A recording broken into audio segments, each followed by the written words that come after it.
பள்ளி வாகனம் ஓட்டும்போது மாரடைப்பு ஏற்பட்ட போதும் இறப்பதற்கு முன் பள்ளி குழந்தைகளை வேன் ஓட்டுநர் காப்பாற்றிய சம்பவம் நெகிழ்ச்சியை ஏற்படுத்தியுள்ளது. திருப்பூர் மாவட்டம் காங்கேயம் அடுத்த வெள்ளக்கோவில் கேபிசி நகரைச் சேர்ந்த 49 வயது சேமலையப்பன் அய்யனூர் அருகே உள்ள தனியார் மெட்ரிக் பள்ளியில் ஓட்டுநராக பணிபுரிந்து வந்தார். அதே வேனில் அவரது மனைவி லலிதா உதவியாளராக உள்ளார்.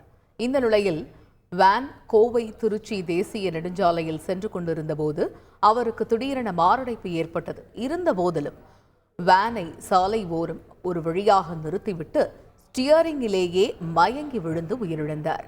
மனைவியும் வேனில் இருந்த மாணவர்களும் கண்ணீர் விட்டு அழுதனர். இச்சம்பவம் குறித்து காவல்துறையினர் தீவிர விசாரணை நடத்தி வருகின்றனர். செய்திகளை உடனுக்குடன் தெரிந்து கொள்ள உடனே சப்ஸ்கிரைப் பண்ணுங்க.